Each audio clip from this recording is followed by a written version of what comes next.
Three. Hi, my name is Allison Pence. I'm a first-year student at Thompson Rivers University's Open Learning Veterinary Technology Diploma program. This is assignment number 5 on the sense organs, where I'll be discussing the anatomy of canine and feline eyes and ears, as well as discussing how eye muscles work as well.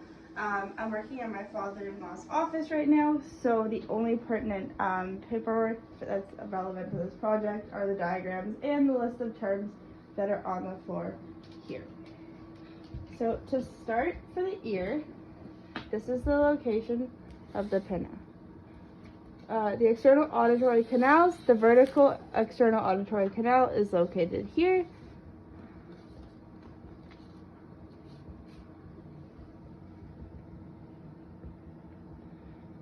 And this is the location of the horizontal external auditory canal.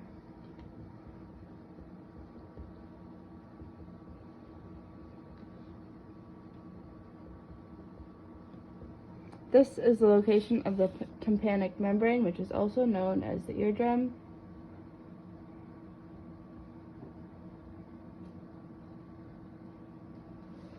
This here is the location of the cochlea.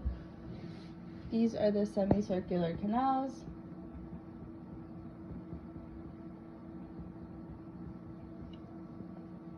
The auditory ossicles consist of the malleus, the incus, and the stapes.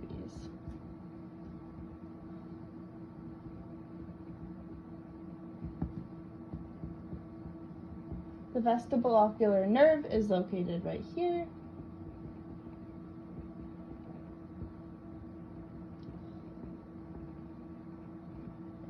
And the Eustachian tube is located right here. Oral hematomas occur within the pinna, between the skin and the cartilage. Broken blood vessels from excessive shaking of the head, most common with floppy-eared dogs, can lead to blood accumulating in between the skin and the cartilage. Moving on to the eye. This is the location of the cornea. This is the pupil, the iris, the ciliary body, the suspensory ligament,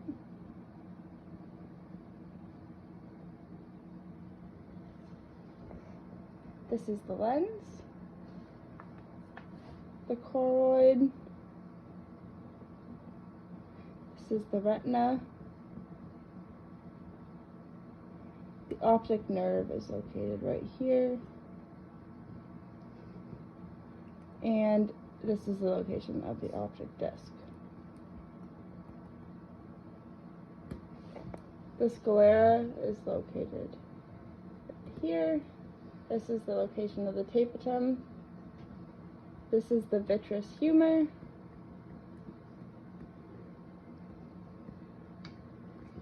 This is the location of the aqueous humor.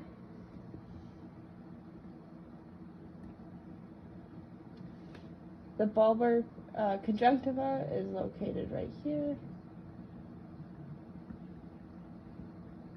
And this is the location of the palpebral conjunctiva.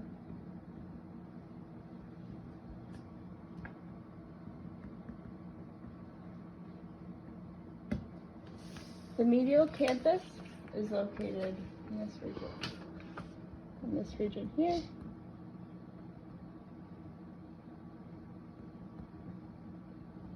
And this is the lateral canthus.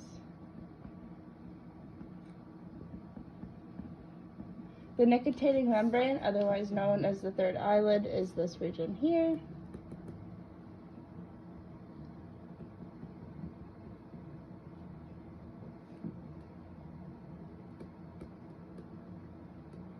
And the nasolacrimal ducts are located within the openings of the lacrimal puncta, which is right here.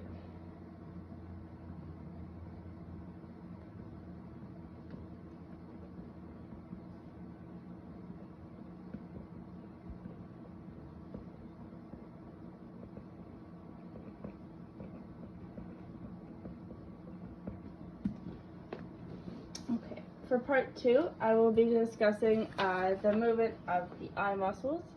So this is for this diagram right here. So accommodation is the process of the lens changing shape to adapt to the close-up and distant vision. This occurs when the ciliary body, which is located right here, the muscle fibers relax, and the suspensory ligaments, which are located right in this region here, that connect to the periphery of the lens, cause tension, flattening the eye lens, and allows for distant vision. The ciliary muscles contract to take tension off of the suspensory ligaments right here, and that allows for close-up vision. The iris is a pigmented muscle diaphragm which controls the amount of light that enters the eye. So the circular sphincter muscles, which is right here, contract the pupil, and the radial muscles, located right here, are used to dilate the pupil. These muscles work in pairs, so when the pupil is maximally constricted, the sphincter muscles in this region here constricts and the radial muscles relax, and vice versa. So when the eye is maximally dilated, the sphincter muscles relax and the radial muscles constrict to allow more light in the eye. Nociception is the pain receptors in the body where painful stimuli generates a sensory nerve impulse to the brain, which is perceived as pain. Step 1 is known as transduction, which is the conversion of the painful stimulus to a nerve impulse at a nerve ending. Step 2 is transmission, where the nerve impulse is sent up to sensory nerve fibers into the spinal cord. Step 3 is known as modulation, which is the changing of sensory nerve impulses that can occur in the spinal cord and influence how the brain perceives pain, either amplifying or suppressing the sensory impulses that are sent. Step 4 is known as perception, which is how pain impulses are received by several areas of the brain. And being able to identify key pain factors in animals is important for veterinary technicians to understand, because animals do not communicate pain in the same way as humans do, and animals often try to hide their visible symptoms of pain. Understanding the subtle cues and how pain is perceived by animals helps our efforts in preventative treatment and how to prevent animals from experiencing pain. Thank you.